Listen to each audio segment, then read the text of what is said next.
nakakadepensa tayo, tas may magsisplit na Fanny dun sa itaas. Pero Liquid Echo, kahit alam nila yon, syempre, nandito na tayo sa Lord na wala namang magko-contest. So, mabilis ang burst down lang ito at mangyayari na nga yung sinasabi natin na may iwan ang Twisted Minds para tumipensa at tanggalin mo na dun sa checklist nila yung purple buff kasi never na yatang ibibigay ng Liquid Echo yon sa kanila. Oo. Sa Liquid Echo, mukhang yung approach nila dito sa game. Guys, tatlo yung major objective sa laban ha.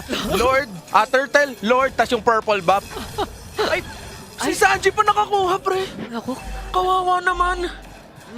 mawawala na nga sa kamay mo. Kamunti ka na nga napunta pa sa kakampi mo. Pero at least na-secure pa rin ng Twisted nasa Minds. kanila, so- hindi lang sa tamang hero, pero... Ay, naku! Naku, cutthroat ginamit doon pero meron ding bloom. Kaya naman buhay pa rin si Benny Cutie at matapang napapasok. Tapos tingnan mo naman yung diversion, nandoon siya sa kabila pero wala namang sumama. Nag-iingat din muna ang Liquid Echo pero magkakaubusan na yata ng outer turrets bago pa dumating yung Lord. Grabe, ang taas na nung heal ni Daddy JP from 0 to 100. Diba? Akala ko, mahulin na talaga si Benny Cutie, pero... Wow! Oo nga The eh. heal from out of nowhere galing kay JP. Isipin mo, naka-focusing mark pa nga eh si Daddy JP.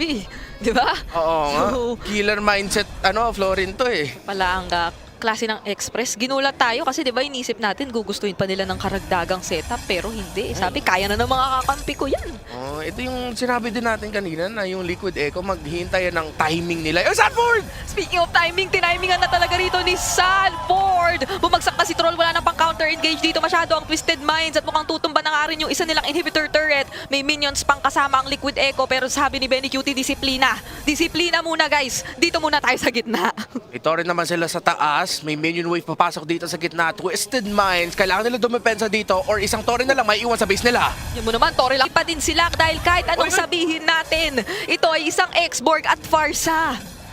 Twisted Minds.